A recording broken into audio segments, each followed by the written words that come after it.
I will call to order the special meeting of the trustees of trust funds for October 8th. Note we have a quorum. We have no minutes to review from prior meetings, and so we'll go to our only item on the agenda, which is the potential acceptance of a bequest from the SIP group, the Save Our Indoor Portsmouth Pool, to the Portsmouth Indoor Pool Liquidating Charitable Trust. You want me to walk through it, or do you want to walk how we get to this point? I can start and then you can fill in. How's that? So the city received contact from the attorney representing the estate for one Keith McKenzie.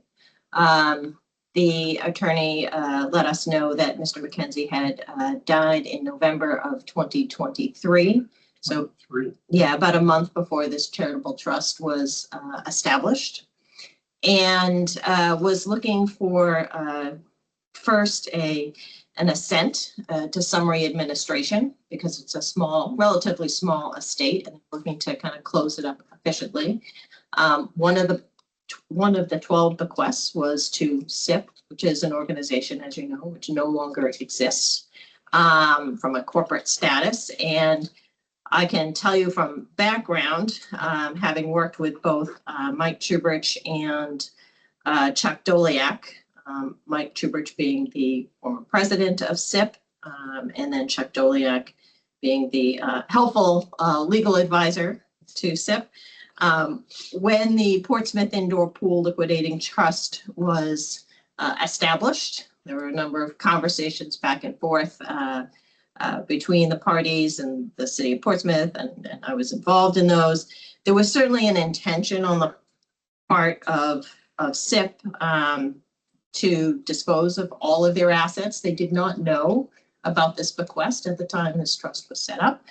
And certainly we had informal conversations about the fact that all assets should go into this trust. And indeed, they made two separate contributions to the trust, an initial one of $185,000, and then a later one in June of 2024, when they began to wind up more formally their work as a charitable organization. And like I said, no one was aware of this, but certainly it was an intention to capture anything that might come. And I remember we did have some conversations that there might be some donations or other assets that might come in at a later date. So I think, everyone was certainly of the expectation that this charitable trust instrument would be the holder and successor, if you will, to the organization's charitable mission, which was to make investments into the Portsmouth Indoor Pool. So that's where we are. And then, so when the city was contacted, there was a little bit of delay. Sometimes the folks who get the initial request for, consent to summary administration don't always know what the next step should be. When it eventually reached my office, I reached out to Tom Watson as chair of the trustees and said, there's this request. And Tom, looking at the instrument, the trust, said, well, it doesn't mention bequest. Perhaps we could have been more artful in our drafting. And collectively, we all looked at the statute and some options and how to perhaps make it very clear that this bequest should come into the trust. And so I'll leave it there, since you worked in the last couple of days to develop that confirmatory assignment. Okay, sure. Thank you, Virginia. So after speaking a number of times with Suzanne, she had occasion to go traveling out west to see her stepchildren. And so I worked with Mike Chubridge, and I suggested we needed something in writing that confirmed the original intent. And I thought that, given the possibility that there might be another request come down from somebody else who might pass away later, that we would want something to deal with that potential in the future as well. So Michael ended up drafting this confirmatory, I suggested some changes to it. Suzanne reviewed and signed off on it from afar. And so the document that I circulated or had Judy circulate is the final result. It has been signed by Michael. And I sent you copies of SIP's documents, principally the dissolution statement of dissolution, because it, if nothing else, it reaffirms the original intent when it says that SIP has donated all its remaining corporate assets to the city through the trustees of trust funds for purposes of the charitable trust. So long and the short of it is that I think everybody is satisfied, if you're satisfied as well, that we're not trying to acquire something that we don't have a legal right to. We're trying to confirm what the original intent of the parties were. And the purpose for today's meeting is a vote to formally accept that bequest, the assignment of that bequest, and then secondly, to vote to execute the assent to the summary administration so that the estate doesn't have to go through the full probate process for a second. And if that was the case, it would end up having further expenditures of legal fees and expenses, which would deplete further the amount of the bequest. I think I mentioned that the attorney for the state estimates that the bequest will be about $7,500. Questions? What did you call the legal assignment? No, Yeah. not the, so it avoids probate. What's that called? Oh, that's the summary administration. Summary administration. Yeah. And what is that? Well, if you have, even outdated my knowledge of the law is since retired, but if you have a relatively small estate with a defined set of heirs and other interested parties, and you can get them to all agree on what will happen with the funds, instead of going through the formal accounting, annual accountings and things of that nature, you can simply have all the interested parties sign off or assent to a simple, file a final statement showing how much money has come in, how much money was paid out, and who gets what share. So did the other 11 beneficiaries have to agree to that? Yes. Yes. So everybody who was an interested party has to agree. Okay. Any questions, Peter?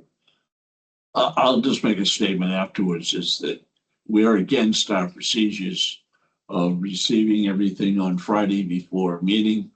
And a special meeting could have been avoided if the attorney for the estate had just asked for a 30-day continuance. Yeah, well, it was not clear whether the court would have granted it, just to be clear, but you're on the record for that. Obviously, we couldn't do the posting the documents on the Friday before our meeting because this confirmation was not negotiated until over the weekend. So, but so that's where we are. If there are no more questions, then I would entertain a motion to approve those two statements. One is to formally accept the assignment of the bequest so that when the estate is finalized, it will come to us, it will be deposited into the liquidating charitable trust. And then number two, for the trustees to sign the assent so that that estate can be summarily administered. Yep. Do we have to sign No. or acknowledge this confirmatory assignment? That's what. That's what, yeah. And so the assignment it's like any gift we get or any trust that's established, we have to formally agree to accept. I mean, we have authority to decline any potential donation if we think it's, from, improper purposes. So do we have a document here we're going to sign? Yes.